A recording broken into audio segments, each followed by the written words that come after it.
Tema pada siang ini tentang mutaba'ah Rasulullah SAW. Apa itu mutaba'ah? Itu referensinya surat Ali Imran ayat 31. A'udzubillahi minasyaitonir rajim. Qul in kuntum tuhibbuna Allah fattabi'uni yuhibbukumullahu wa yaghfir lakum dzunubakum. Qul in kuntum tuhibbuna Allah, katakan Muhammad, jika engkau benar-benar mencintai Allah, fattabi'uni, maka ikutilah aku. Jadi ikutilah aku ini disampaikan oleh Nabi Muhammad berdasarkan wahyu dari Allah. Jadi fattabi'uni, ikuti aku, itu bukan ucapan Nabi Muhammad. Nabi Muhammad mengucapkan apa yang diperintahkan oleh Allah untuk mengucapkan. Ya, sebenarnya itu cuma Nabi, maka ikuti aku. Jadi jangan bingung ya. Katanya Al-Quran itu firman Allah, tapi di situ kok Nabi bilang wattabi'uni, ikuti aku. Berarti ini perkataan Nabi Muhammad. Benar yang menyampaikan Nabi Muhammad, tapi itu perintah dari Gusti. Fattabi'uni, maka ikuti aku. Artinya orang yang cinta kepada Allah tetapi tidak mengikuti Rasulullah berarti tidak termasuk cinta kepada Allah. Wa man yuti'ir rasul faqad ata Allah.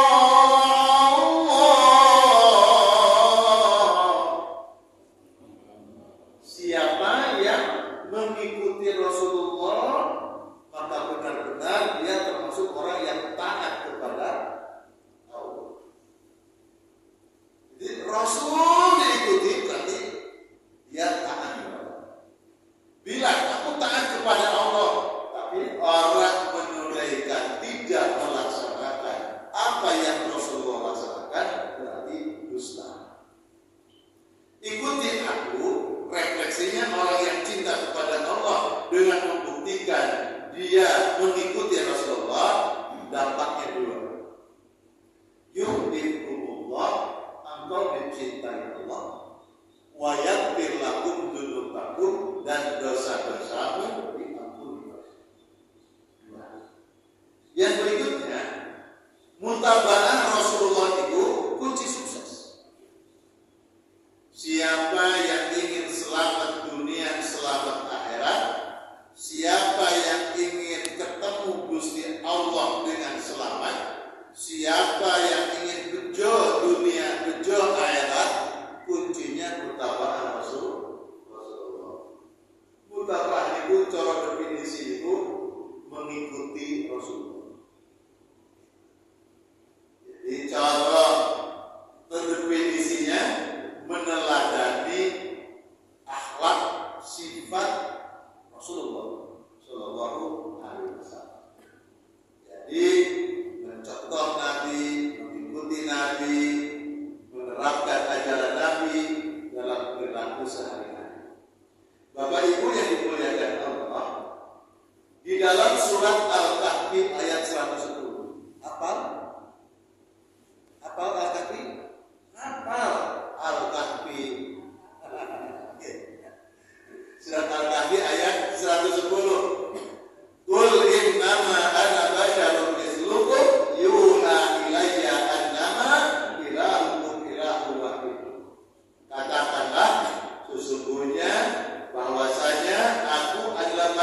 ibadah diterima Allah itu dua, yaitu amalan soleh.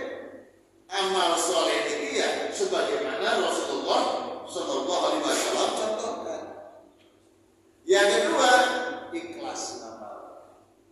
Nah, Bapak Ibu yang dimuliakan oleh Allah, Rasulullah itu bersabda, orang-orang yang diberi jatah hidup setelah meninggal Rasulullah.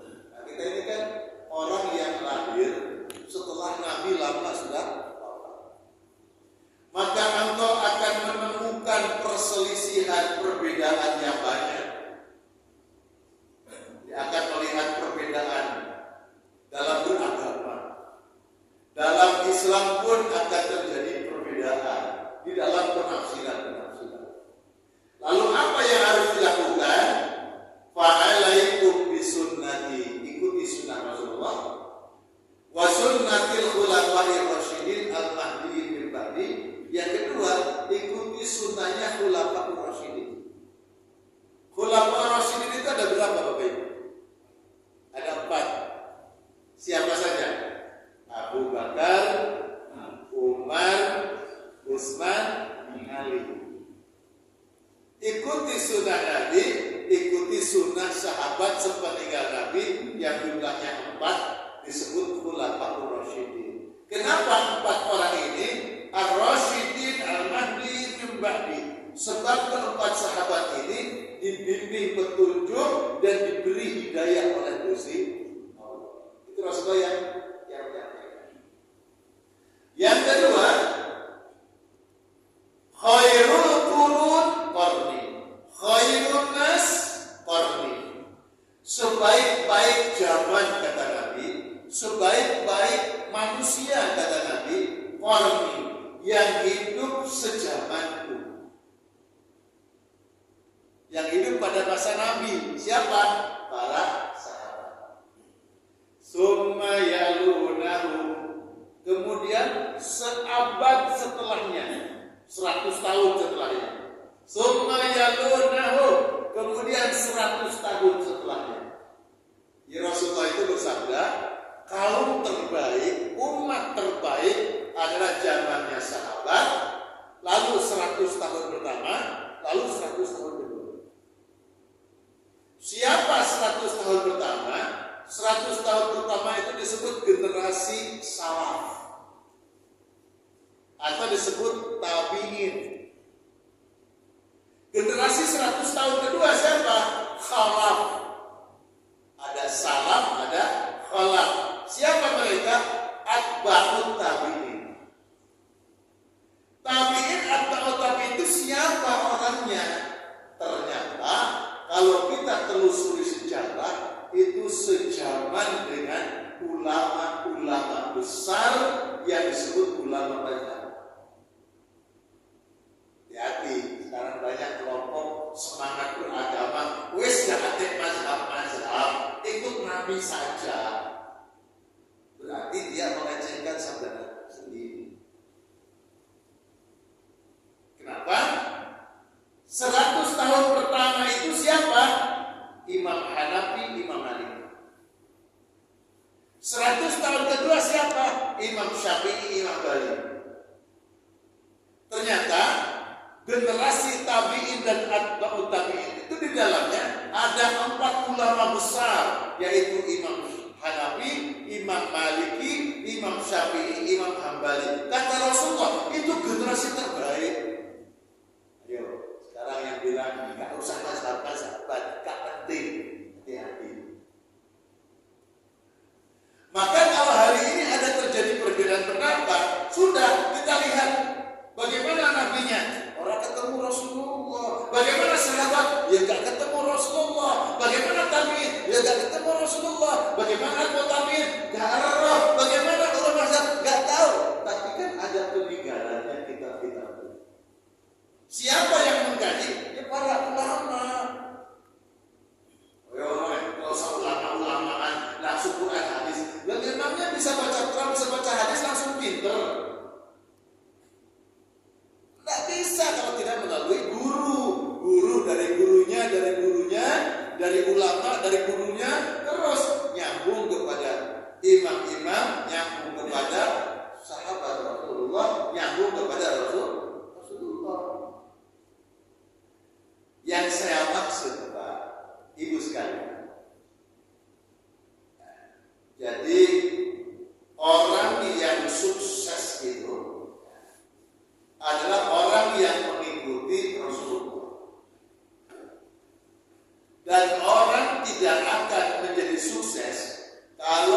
tidak mengikuti Rasulullah Shallallahu Alaihi Wasallam.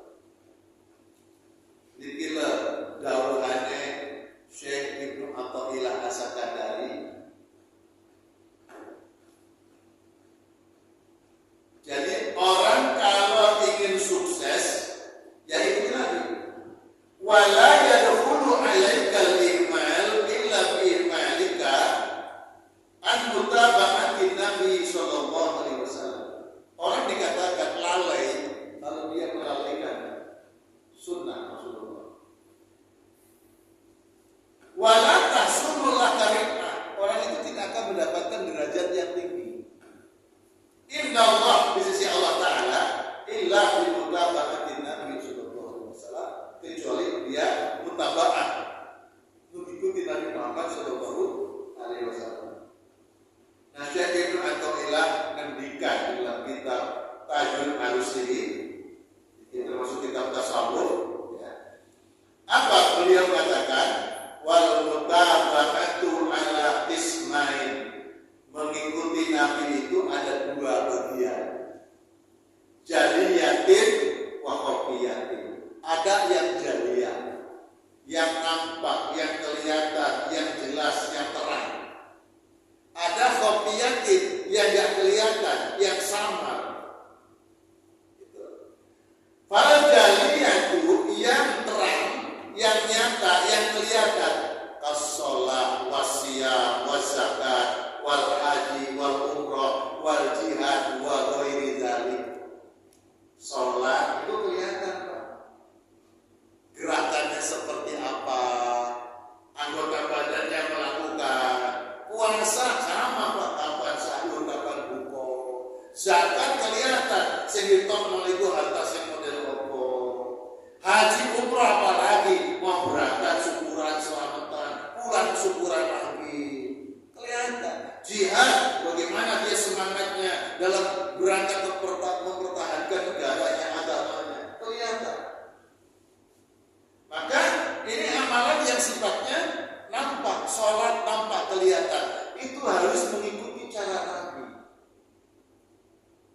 Cara Nabi yang saya maksud ya bagaimana tuntunnya ulama mengajarkan. Bagaimana posisi berdirinya, bagaimana mengangkat tangannya, bagaimana sedekapnya, bagaimana rukuk i'tidalnya, bagaimana Nabi mengerjakan itu, hadis-hadisnya bagaimana, penjelasan para ulama seperti apa. Itu namanya jaliyah. Ada orang Islam kok bilang aku yang sholat kok kelihatan dari riya, aku mau gak sholat tuh. Karena gak mau kelihatan takut riya, gak sholat. Gak sholat dosa, justru dengan tidak sholatnya dia riaknya gak nampak. Zikir saya khusyuk itu ramuan ini. Dalam maknanya itu riak. Gitu kan? Hati-hati. Jadi nanti bab riak itu bab dalam. Itu namanya jaliyah yang terang dulu, yang kelihatan.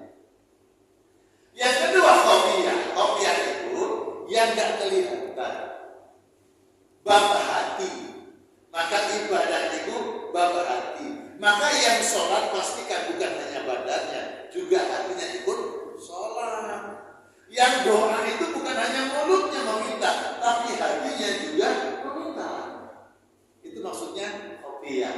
Maka di sini katakan wal khafiyatu an ta'taqida jam'a fi sholatika wa tadabbura fi qira'atika. Khafiyah yang sama itu adalah engkau mengiktikadkan, mengumpulkan dalam sholatmu dan angan-angan terhadap bacaanmu. Jadi zikir itu angan-angan sama nane. Berarti kudu paham apa yang diucapkan dalam sholat, kita kudu paham supaya bisa angan subhana rabbiyal azim wa bihamdihi masjid ya Allah ya ma'aluh kami memujimu ya Allah. Bisa angan-angan Allahu Akbar, Gusti Allah Maha Besar. Lalu hatinya mengatakan ya Rabb badanku menghadap kepadamu, hatiku aku nyatakan ya Allah, jadikanlah ini ibadah yang kau terima ya Allah. Ini dalam salat. Itu namanya mutabaah. Lahiriahnya ikut Nabi, hatinya hadir ikut. Nah, mutabaah. Bapak Ibu yang dimuliakan oleh Allah, fa'idha ba'alta ta'ah kas-shalah wal qira'ah walam tajib bihi majam'an wala tadabbur. Jika engkau mengerjakan ketaatan, Bapak Ibu melaksanakan sholat, ning dalam sholatnya itu ternyata hatinya kosong, hatinya tidak bisa angen-angen sama nane, tidak bisa mengagungkan Allah, hatinya kosong dari menyatakan ya Allah, kula niki ibadah taat datang panjenengan Gusti, kosong, nggak ada seperti itu. Fa'lam, ketahuilah, anna tika maradun batinan, saestu panjenengan itu sedang mengalami penyakit batin. Jadi Bapak Ibu kalau sholat itu ya sholat biasa lah, gelampian itu biasa ada, tapi jangan semuanya. Ada anak muda pakai bajunya tampilannya rambutnya gondrong, kaosnya oblong, bolong-bolong, kan? Tanya Pak Ustaz, saya kalau sholat pikiran kemana-mana, Pak Ustaz bagaimana? Saya pikir cakep ente, daripada ente kemana-mana nggak sholat. Ya, ya walaupun pikiran kemana-mana tetap sholat, daripada kemana-mana nggak sholat. Kita ini kan sedikit mau ke Jakarta naik kereta bebas sholat, gitu. Apa kan? Di Jakarta atau kemana naik pesawat, lewati Bihur Asad, tidak sholat. Kau baik, sholat itu si Allah betul resep, saya kasih urusan. Kau kadali. Jadi kalau orang dalam sholatnya hatinya itu kosong, buat terpilih Gusti Allah belas, ketahuilah hatimu sedang mengalami penyakit batin. Itu saking guru Syekh atau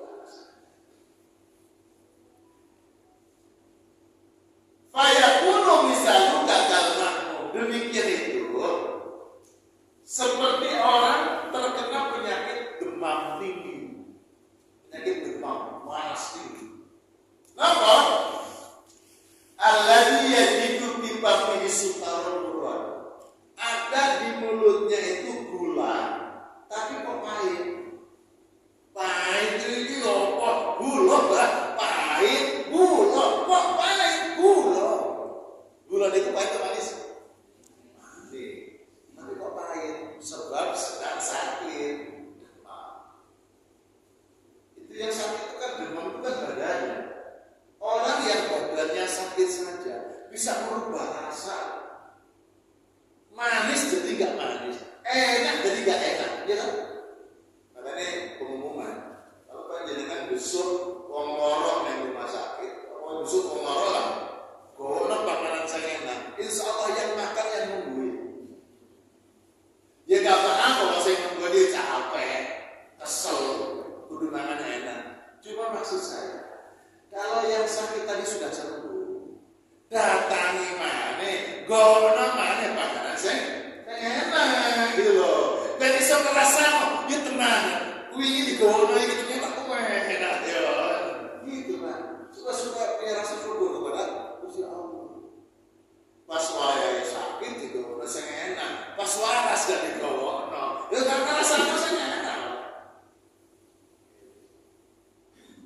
Bapak Ibu ini yang sakit badannya bisa merubah rasa. Kudune gula itu manis kok jadi pahit. Apalagi yang sakit hati.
1001 alasan yang baik.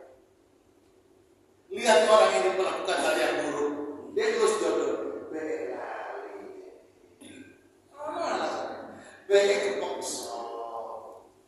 Nyolong loh, iya baik kepeksa. Sanai, tonggo orang perhatian belas. Mana tonggo susah kok gak ada mesin bantu, gak mesin bantu. Ya terpaksa dia nyolong. Mesti dijadikan alasan. Kenapa? Karena orang ini hatinya baik. Jadi kan kira-kira hatinya baik apa enggak? Mau ngaji, berkaca diri. Sebab ngaji itu kan mengkaji. Ngaji itu berkaca diri. Ngaji itu bagaimana kita belajar untuk membenahi diri kita. Sudah baik atau belum? Bukan untuk orang. Kita hadir ngaji ini kaca diri agar diri tahu saya ini sebenarnya apa ya.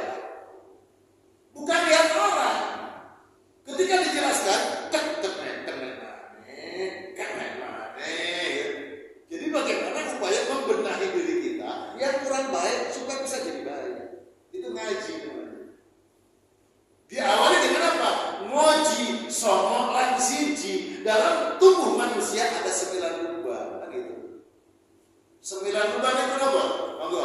2 lubang mata, 2 lubang telinga, 2 lubang mulut, 1 lubang mulut. Jumlahnya berapa? 7. Turun ke bawah ada 2 lubang, cari sendiri. Jumlahnya 9 lubang. Siapa yang mampu ngerekso 9 lubang ini selamat di jalan Allah, maka selamat dunia akhirat. Lalu 1 lubang ingkang ngaji, namanya lubang hati.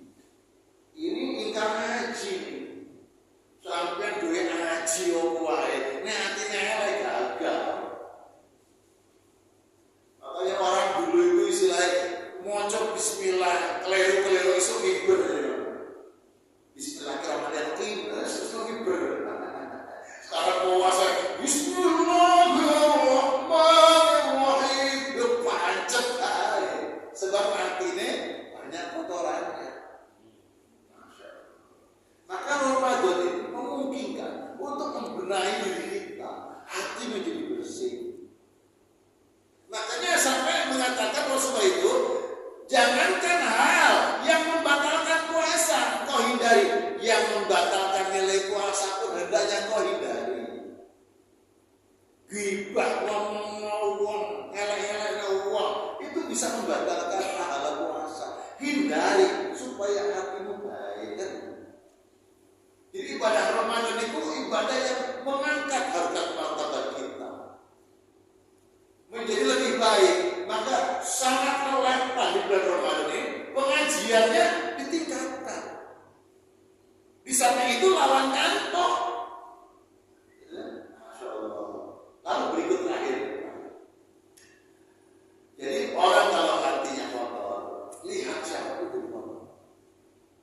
Orang kalau hatinya bersih, lihat apapun jadi bersih. Amal itu untuk kita, bukan untuk orang. Lihat apapun yang kita lihat baik, jadi amal baik. Lihat yang buruk, jadi amal baik. Ada orang itu, orang berbuat jahat, ketakut dikebuki. Rasamu. Aneh, tapi orang yang hatinya baik, ya Allah Gusti. Muga-muga itu diampuni oleh Allah dosa. Dan muga-muga sing nyolong iki diberikan hidayah oleh Allah. Gusti Allah nyepuro kesalahannya. Muga-muga Gusti Allah jebar rezekine. Barangkali sebab cukup rezekine dia jadi nyolong. Jadi doa sing Gusti mugi panjenengan nyelametna awak dhewe iki ya Allah. Doa. Jadi melihat apapun orang baik itu jadi baik. Dia hadir di hadapan Allah. Lalu gantikan saya di pengetahuan. Fal maksiyatu ba'd-dhulli wal ibtiqal khairu min al-ta'ah min al-isi wa musibah. Orang gawe dosa, melakukan maksiat dosa. Setelah itu dia ngomong dosa. Getah. Lalu merasa hina. panjenengan Gusti memberikan nikmat, sehat semua keluarga. Kok iso berbuat maksiat dosa hina hidup ya Allah, hina ya Allah. Kalau engkau Gusti tidak memberikan ampunan, kula butuh ampunan panjenengan. Ini lebih baik posisi. Lebih baik daripada minal ta'ah mal isi wal istighfar. Lebih baik daripada orang melakukan ketaatan ma'al isi kalau rasa bangga wal istighfar lan sombong. Taat, sholat rajin, puasa rajin, khidmat sedekah rajin, ning bangga diri, ujub lan sombong. Itu tidak lebih baik. Masya Allah. Makanya orang-orang tertentu menjadikan lihat orang-orang mulia itu, lihat orang yang hidup, lihat orang yang kerjanya adalah kita ini kan kelas ya, walaupun beda-beda standarnya, tapi ada orang yang sangat hidupnya lebih rendah daripada hidup kita.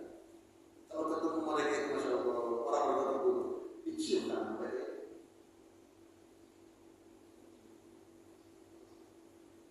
Kenapa? Ini orang-orang suci bisa sabar hidup dalam kesusahan. Sampai bisa sabar kan? Bisa syukur kan dengan rezeki yang panjenengan terima setiap bulan ini. Gak syukur belas sabar orang.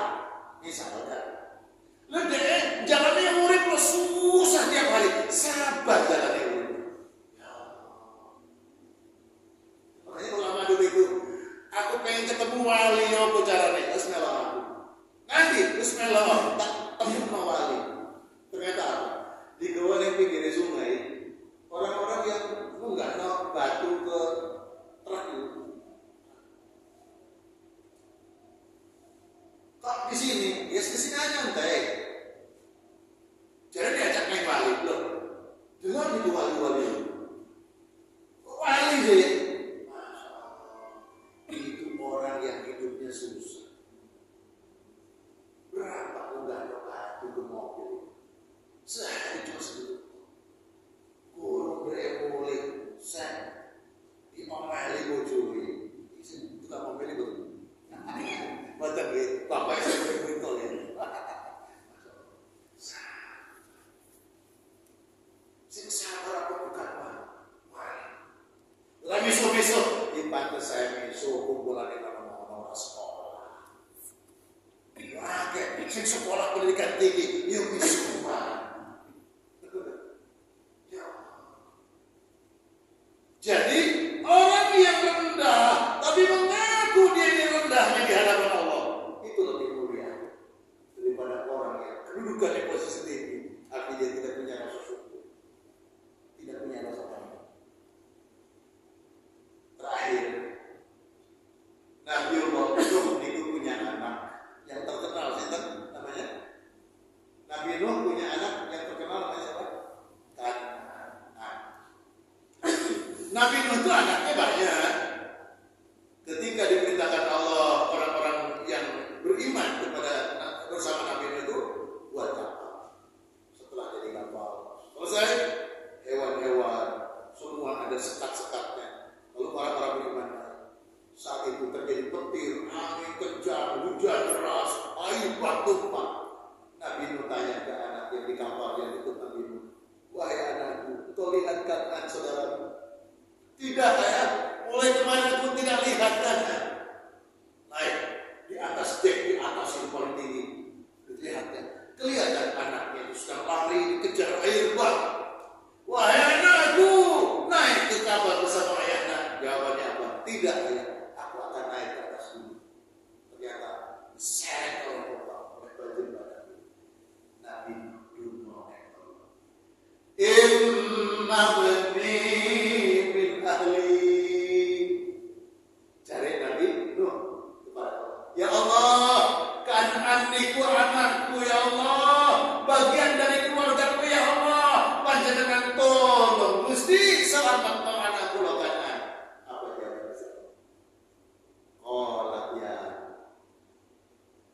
innahu laisa min ahli, innahu amalun ghairu shalih. Apa jawabannya? Hai Nabi Nuh,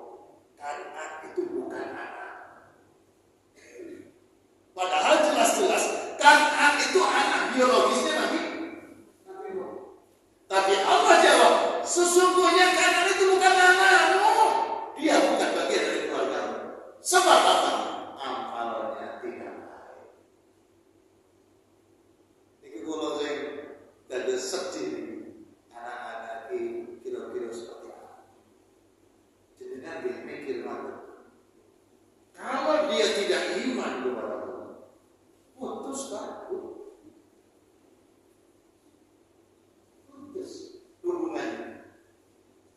Dia bukan anakmu karena amalnya tidak soleh. Sekarang rame-rame orang ngaku cucu Nabi. Ya gak apa-apa ngaku nih teman-teman. Ujung-ujung aku cucunya Soeharto, aku boleh aja. Cuma Pak Harto sama keluarga ngaku gak aku cucunya. Kamu ngaku cucu Nabi, kira-kira Nabi ngaku gak kamu cucunya? Itu yang kita harus pikirkan. Itu gak penting ngaku-ngaku itu. Yang penting niru adalah Rasulullah. Saudara ngaku-ngaku cucu Nabi, bahkan dia berkata, kalau cucu Nabi itu ya Cino ya gak apa-apa, ngombe whisky, mabuk ya gak apa-apa, pasti masuk swarga. Panjenengan ngapel lihat YouTube mana video? Banyak Pak. Di TikTok, di short YouTube, banyak. Aku cucu Nabi. Cucu Nabi itu ya, walaupun gak ibadah masuk surga. Bahkan isor nyetok, isor mateni geni rokok. Tapi neraka sih mana? Isor macam dan api neraka. Ya Allah. Nah, saya ngapain gak sama? Cucu keturunannya para wali songo itu bukan nanti aku cucunya wali songo bukan aku. Ngaku justru isin malu. Kamu cucunya wali songo kok gak kayak wali songo masih alam. Kamu ngaku cucu Nabi, kok perilakumu gak kayak Rasulullah sih? Ngaku malah membuat malu Rasulullah, bahkan menghina Rasulullah. Itu kan mata.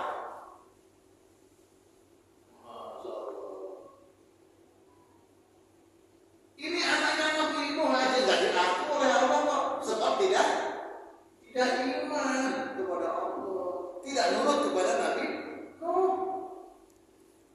Terakhir,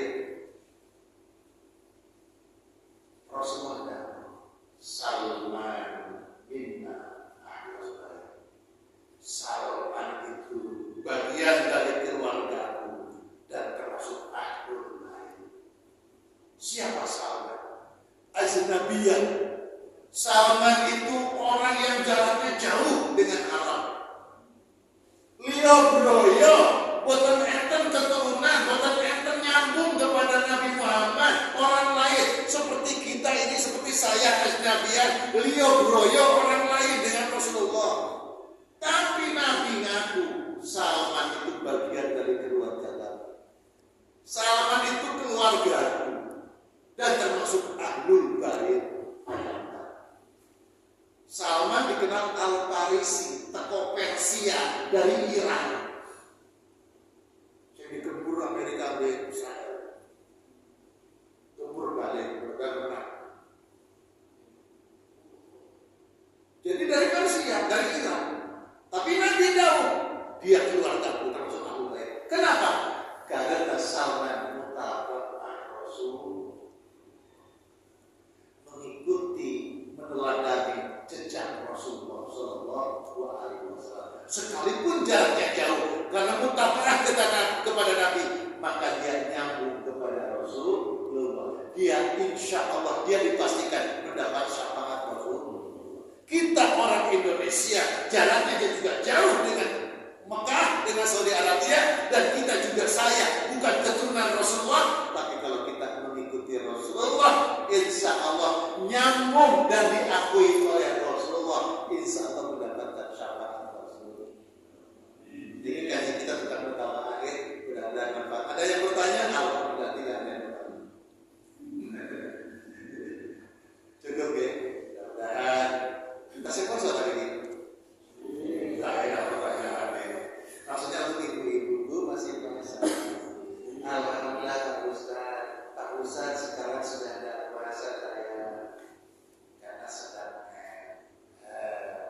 tidak sholat tidak sedang. Oh, kalau wanita itu soleh-solehnya, kalau sedang menstruasi dilarang sholat, dilarang puasa.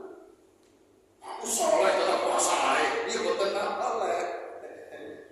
Bapak-bapak yang dibutuhkan, Pak puasa betul nggak usah, Bapak jalan itu, males bapak yang seret gitu kan.